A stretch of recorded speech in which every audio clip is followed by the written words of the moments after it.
Here is another critical issue. If you hold down the attack button, you can trigger all of the combos. You want the player to be pressing at the exact right moment instead of just holding it down. So I'm going to exit play mode. And for this, I think I'm going to use the animation progress script that we wrote last time. Okay, I'm going to add another layer here. Instead of the attack script looking at the character control, we want it to look at this script, a variable called attack triggered.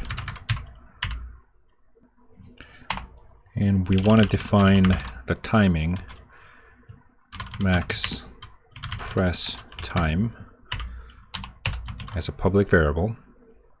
This is going to define how long the parameter is going to stay true. So I'm going to have a update method. And I also want an awake function right in the beginning. As a private variable, I want the character control.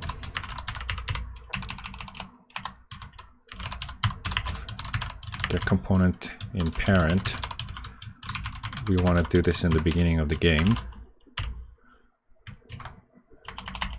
We also want another private float called press time. And whenever we hold down the attack button with our keyboard, then we say press time is going to go up. We're going to start with press time 0.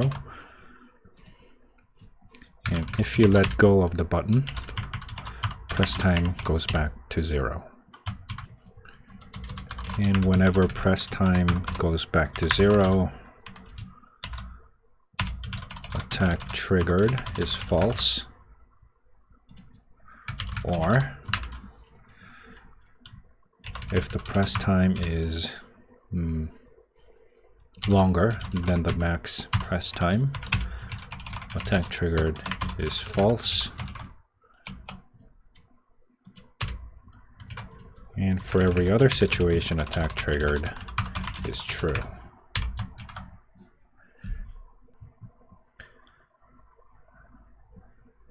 Let me go up and I'm gonna serialize this field because I just want to see the numbers. If I save everything, go back to Unity and play.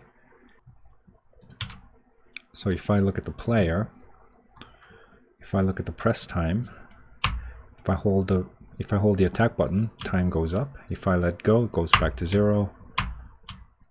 So we know exactly how long you're pressing down the button. So we're going to use that timing to determine whether you've pressed the button at the exact right moment or not. I'm going to go back and get rid of the serialize field. In Unity, for now I'm just going to set up the max press time to 0.1.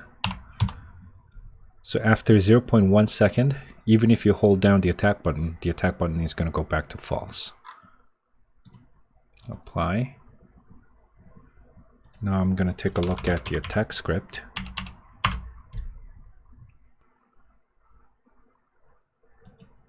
Okay, here I want to look at every line that uses this enum.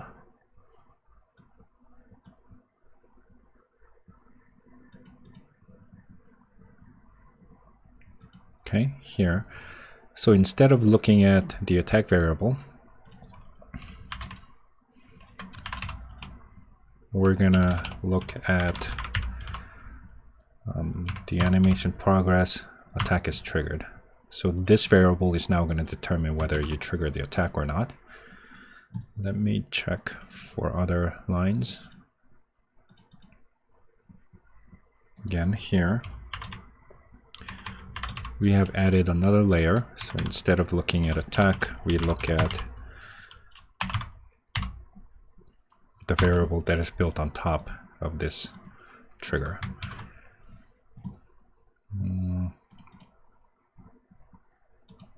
Okay, same thing here.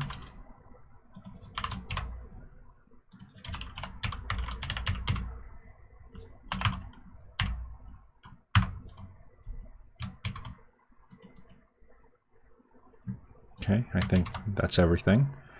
Save and go back to Unity.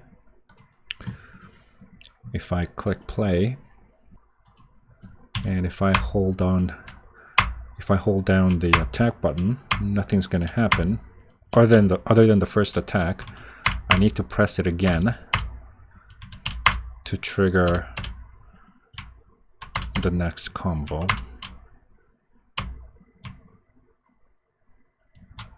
Okay, I think we need to fix the hammer.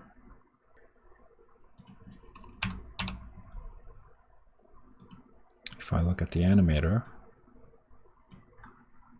where's the hammer?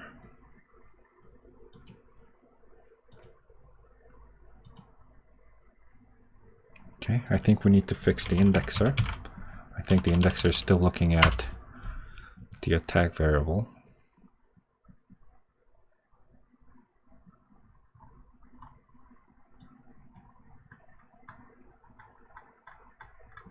Okay, here it is. And we do the same thing. We use the animation progress instead of the attack variable. Save. And everything should be exactly the same. So if I hold the attack button and press the arrow keys, or ASD, nothing's happening. I have to let go and press again. Okay. So the attack trigger is only going to stay for 0.1 second. After 0.1 second, you have to press again. This would force you to press only at the right moment. Okay. Well, you can spam. Spamming still works, but you can't hold the attack button down anymore. Okay, looks good. If I look at the attack script again, if we really wanted to define exactly when you press or when you shouldn't press, you can change this line. So instead of having an equation here, you could have a public variable, and you can decide at exactly which percent of the animation you want to set the combo start time or the limit. Okay, and I think that's pretty much it for this video.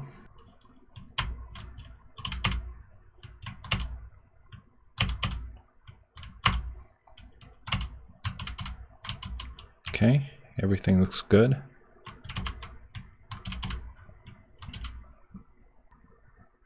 I'm going to do a couple more fixes in the next video. For today, this is it, and thanks for watching.